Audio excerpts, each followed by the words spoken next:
E aí pessoal, tudo certo? Aqui quem fala com vocês é o Jason, sejam bem-vindos ao HistóriaTube. Hoje no vídeo de livros vamos falar sobre uma revista, isso mesmo, vamos falar sobre uma revista Dossiê da Le Monde Diplomatique do Brasil, uma revista que foi publicada em agosto de 2011 e foi distribuída aqui no nosso território. Essa revista ela traz ali 19 artigos, alguns são recapitulações do francês para o português, com a sua recontextualização para a época, e outros são textos inéditos, tá? Essa é a capa da revista para que vocês tenham uma ideia de como ela era. Aliás, essa capa que tá aqui do lado, eu tive que tirar foto, tive que escanear, na verdade, a capa porque ela não tem digital. Eu não achei essa revista de forma digital, eu não encontrei a capa dela no Google, então eu acabei escaneando a capa da minha própria revista. Ela tá aqui ao meu lado, né? Vai ficar com cores diferentes para vocês aqui no vídeo, porque, né, vocês sabem, eu uso uma tela aqui atrás que ela é verde, então vai acabar sumindo algumas cores aqui como tá ali do lado, tá? Mas é o seguinte, essa revista ela fala sobre o despertar do mundo árabe, e é sobre isso que a gente vai conversar daqui a pouquinho, depois da vinheta, sobre a Primavera Árabe, 2 artigos da revista, beleza? Então a gente se vê depois da vinheta. Bom pessoal, antes mesmo de começar a falar sobre os artigos da revista e também sobre a Primavera Árabe, eu gostaria de pedir a você a sua inscrição. Então clica aqui embaixo, tem um botão vermelho escrito inscreva-se, clica lá para se inscrever no nosso canal, beleza? Tem vídeo uma vez por semana, pelo menos, a gente solta de 1 a 2 vídeos por semana. E outro detalhe, clica aqui embaixo na descrição e no primeiro comentário fixado vai ter o link da nossa rede social, do Instagram e do Facebook, e também do nosso site. Inclusive, o link para o nosso site aqui embaixo é o link para o artigo falando sobre a Primavera Árabe e também falando bastante sobre as questões árabes, tá? Sobre as revoluções que aconteceram em cada um dos países. Além disso, tem 4 questões para que você possa estudar e praticar o seu conhecimento sobre Primavera Árabe e um mapa bem legal sobre os países que participaram da Primavera Árabe, tá? Aliás, aqui ó, tá esse mapa aqui, você vai poder baixar o PDF e poder ler no seu tablet, no seu computador, no seu celular, e até mesmo faz como eu aí, imprima para que você possa rabiscar à vontade, você que gosta do papel, tá ok? Vamos lá! Por falar em papel, como eu falei, essa revista eu não encontrei de forma digital. Eu tenho essa revista há alguns anos, eu comprei na época mesmo, em 2011, e por isso as imagens importantes eu vou acabar mostrando para vocês aqui em vídeo, tá? Não vou mostrar de forma digital no vídeo, eu vou acabar levantando a revista para mostrar, porque é o jeito analógico de ser, mas é o jeito que eu consegui para trazer para vocês esse conteúdo, tá bom? A revista é dividida em 3 partes. A primeira parte é o tempo da rebelião, mostrando o momento da rebelião através de alguns artigos. Lembrando, são 19 artigos, alguns artigos são escritos originalmente em português, a maioria é uma tradução do francês para o português, porque é a Le Monde, né? Então é uma revista francesa, tradução para o português com uma adaptação e contextualização para a época das revoltas, das revoluções. E na segunda fase a gente fala sobre um longo inverno, o período que esses povos passaram das ditaduras e governos totalitários. E o terceiro ponto, terceira fase, fala sobre a resistência cultural desses povos em relação à cultura fora do mundo árabe. Há uma quarta parte que vai trazer mais algumas informações sobre a cronologia da formação do mundo árabe até a queda dessas ditaduras, e também uma outra parte que fala, dentro dessa quarta parte, né, falando sobre os países da Liga Árabe, quais são os países que pertencem à Liga Árabe, tá? Os 2 artigos que eu selecionei são fundamentais para que a gente possa entender a Primavera Árabe. O primeiro é o que muda com o despertar árabe, inclusive traz uma imagem bem forte, escrito por Alan Gresh, tá? Traz uma imagem bem forte aqui, né, de balas de fuzil com um mapa do norte da África, aparentemente, que mostra aqui a Argélia, mostra a Tunísia, a Líbia, os países que começaram a Primavera Árabe, né? Esse artigo é muito mais preocupado com os reflexos da Primavera Árabe, com a questão palestina e as guerras Israel-Palestina. Por isso, lá pra frente, ele traz um mapa da Palestina de 1845, né? Onde traz aqui pra gente a parte da Palestina, mesmo como um país Palestina, né? E as questões da Palestina são muito preocupantes, principalmente com a intervenção da União Europeia e dos Estados Unidos nos conflitos. A gente vai falar sobre isso ainda nesse vídeo. E aqui pra frente nós temos um outro artigo lá na página 37, falando sobre a revolução da internet dentro da fomentação das revoluções da Primavera Árabe. Então, a internet semeia a palavra democrática. Quem escreve isso é Marie Benilde, e a imagem é uma mulher de burca utilizando um laptop, que é essa imagem aqui pra vocês, tá? A mulher de burca, a burca é um outro tema que a gente pode trabalhar posteriormente, tá? Inclusive é um tema que eu tô trabalhando bastante com meus alunos do ensino médio a questão da burca, da lei da burca, a questão de xenofobia e tudo mais. A gente tá batendo um maior papo lá. Eu posso trazer essa atividade para vocês posteriormente, tá bom? Mas falando sobre a Primavera Árabe agora, para entender onde esses artigos se contextualizam, começa tudo na Tunísia, norte da África, ok? Um paizinho compridinho assim no norte da África. A Tunísia já passava por um período ditatorial longo, né? E corrupto, bastante corrupto, até que um belo dia um jovem vendedor de frutas não tinha a sua legalidade oficial para vender frutas numa praça pública, foi questionado pela polícia, teve a sua mercadoria apreendida, apanhou bastante da polícia porque não pagou propina. No dia seguinte, ele atirou fogo no próprio corpo em frente à prefeitura de Tunis, capital da Tunísia. A partir daquele momento, o povo foi inflamado figurativamente para um conflito que nós vamos apelidar de Revolução de Jasmim, ou Revolução do Jasmim, tá? Essa revolução foi contra o governo ditatorial e teve o apoio da União Europeia a partir da Organização do Tratado do Atlântico Norte, da OTAN, que vai intervir no conflito, vai derrubar o governo e vai criar mecanismos democráticos para a região. O interessante é que toda a organização do processo político e também a partir do momento que a gente começa a revolução na Tunísia, todo o processo revolucionário passa pela internet e a comunicação dos jovens que estavam insatisfeitos por falta de emprego, falta de oportunidades, tá? E querendo mais liberdade e democracia. Esse processo com a internet acaba refletindo nos países vizinhos, Líbia e Argélia, e, obviamente, respingando nos dois países importantes do norte da África, né, economicamente, que tem a sua força política e militar já conhecida de longa data, que é o Marrocos e o Egito, que ficam nas duas pontas ali do norte da África.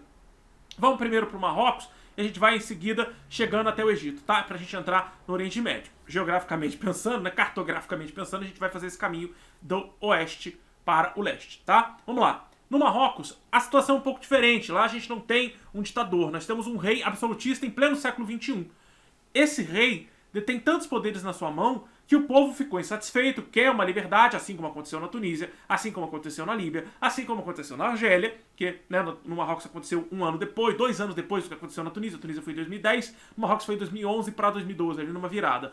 E ali no Marrocos eles começam uma batalha com o rei. Óbvio que há uma repressão policial, há uma violência, mas não é tão grave quanto a gente vai ver nos próximos países. E ali, no Marrocos, o rei vai acabar decidindo por criar um primeiro-ministro, criar uma eleição para primeiro-ministro, para que o povo pudesse ficar satisfeito e ele dividisse os seus poderes.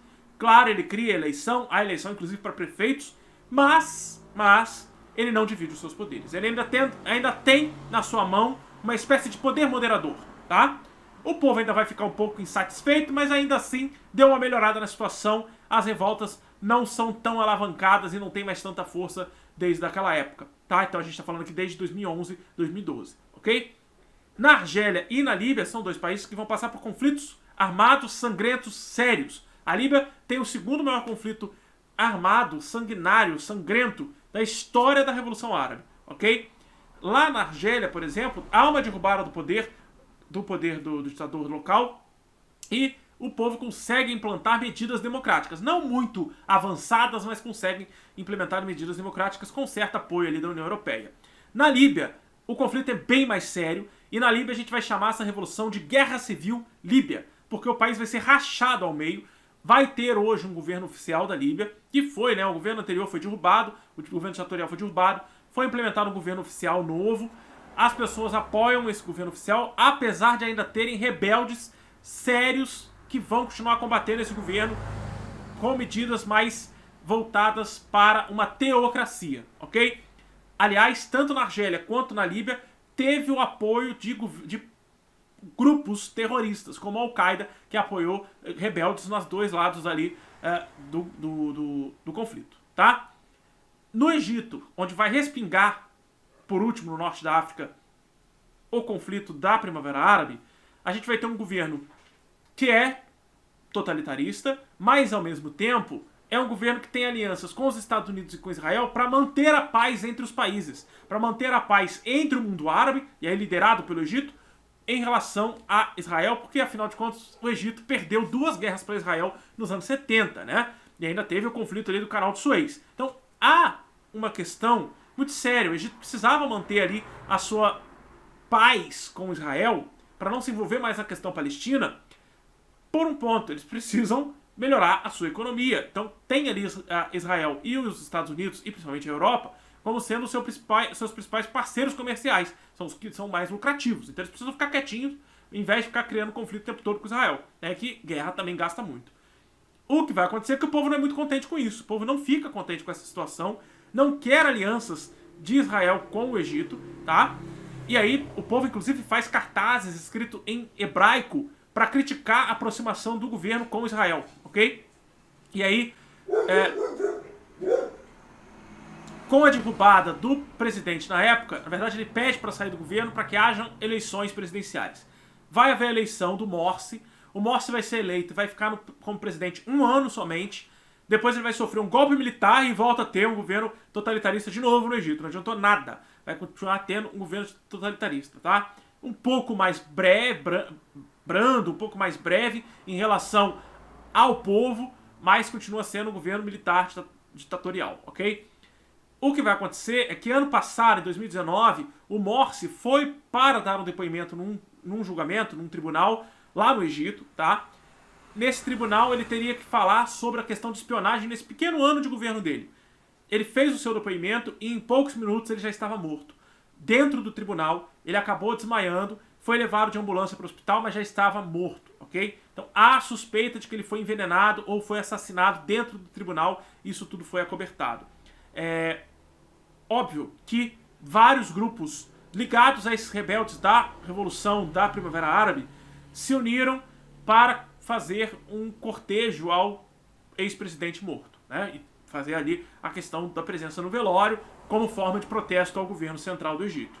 Essa revolução do norte da África se espalha para o restante do mundo árabe no Oriente Médio, atingindo alguns países como Iêmen, Omã, Síria, Jordânia, tá?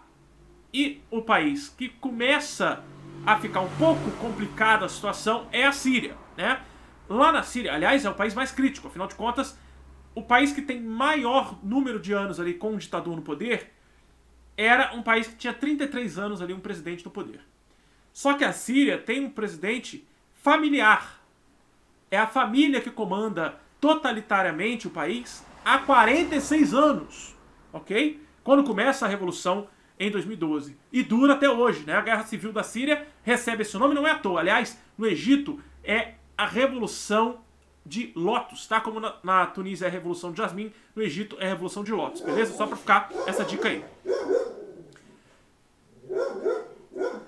Nessa questão toda, a Síria acaba sendo muito violenta, é o conflito mais violento de todos, não tem intervenção ali para a derrubada do governo de Bashar al-Assad por causa da aliança dele com a Rússia. O Putin é muito aliado à Síria por questões econômicas, tá? Pela compra ali do petróleo, as trocas comerciais com a questão do combustível fóssil. A União Europeia já tentou entrar, os Estados Unidos já tentaram participar, mas a participação da União Europeia e dos Estados Unidos foi permitida somente no combate ao Estado Islâmico, porque assim como aconteceu na Líbia e na Argélia, o povo local, com a fragilidade toda em relação ao governo, se aliou ao armamento do Estado Islâmico, né? O Estado Islâmico que foi fundado ali no Iraque, tem a sua participação na Guerra Civil da Síria e foi combatido fortemente tanto pelo povo, quanto pelo governo, quanto pelas relações internacionais e por grupos terroristas como a Al-Qaeda, tá? A Al-Qaeda e o ISIS não se dão, beleza? Eles são grupos terroristas que entram em conflito de vez em quando, entre eles mesmos, tá? Uma coisa que vale lembrar é que a Síria é muito criticada e está sendo investigada até pelo Tribunal Internacional de Haia por usar armamento químico e biológico contra o povo, ok? Então, é muito séria a questão da guerra da Síria. Existem inúmeros refugiados. A gente teve até um Big Brother Brasil há alguns anos atrás aí, que teve um refugiado, o Kaysar, um refugiado sírio. A gente tem essa questão síria ainda sendo séria, ainda acontecendo. Abaixo da Síria a gente tem a Jordânia, que é preocupante para o comércio internacional e até mesmo para a questão cultural do mundo inteiro, porque a Jordânia ela tem um pedaço dela que fica praticamente dentro de Israel, né, que é a Cisjordânia. Essa área é onde fica a cidade de Jerusalém. E ali, na proximidade com Israel e com a Palestina, esse conflito pode acabar respingando nas relações internacionais. A grande crise da Jordânia também é em relação a um ditador e o povo querendo mais liberdade e democracia. Descendo mais um pouco pela Península Arábica, a gente vai encontrar o Iêmen e Omã, que eu já citei anteriormente. Dois países que têm conflitos muito sérios. No Iêmen, a gente vai ver imagens de mulheres indo às ruas pedindo mais direitos e mais acesso à democracia. No caso de Omã, a gente vai ver o rei do Omã, o sultão, na verdade, que vai abrir mão de parte dos seus poderes para que façam eleições de prefeitos e para que tenha um primeiro-ministro. Coisa que o rei do Marrocos não conseguiu fazer muito bem, manteve o poder na sua mão. O sultão de Omã consegue abrir um pouco mais a questão democrática na região.